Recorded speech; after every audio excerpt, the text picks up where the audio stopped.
Welcome 107 Reconciliation. Paul tells us, we know that all creation is groaning in labor pains even until now. Romans chapter 8 verse 22. Many women can share these feelings about the pain of giving birth. They know what Paul is talking about, but this pain is much more stinging, even if it doesn't seem perceptible when we are away from Jesus.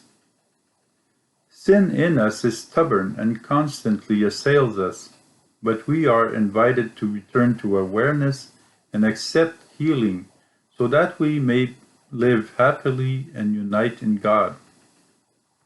When we read God's recommendations in the Bible, we find that they always lead to avoid problems.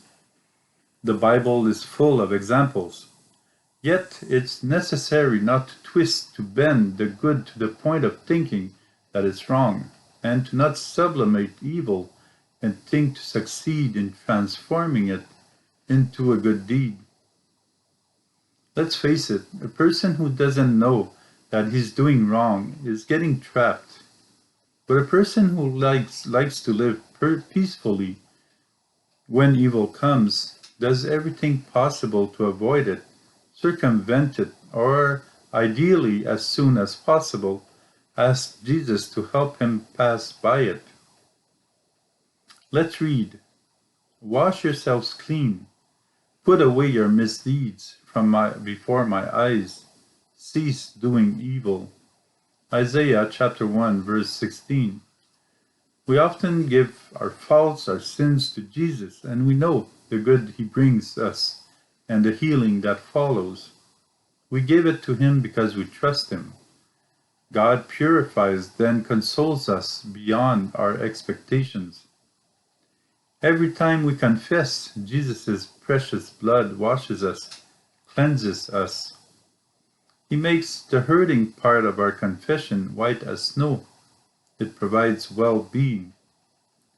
To this is added a way to repair, a way to become better. After the forgiven fault, these are attitudes that help us to improve. Learn to do good, make justice your aim.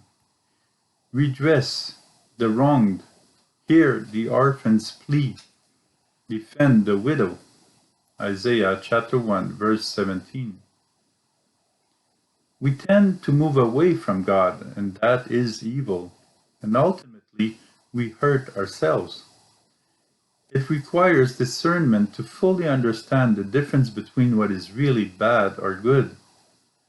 Let's return and God will do his work in us.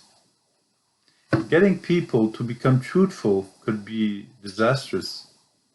If it's not well framed with patience and gentleness, we must not make people flee as much as to pray for them and for their spiritual improvement.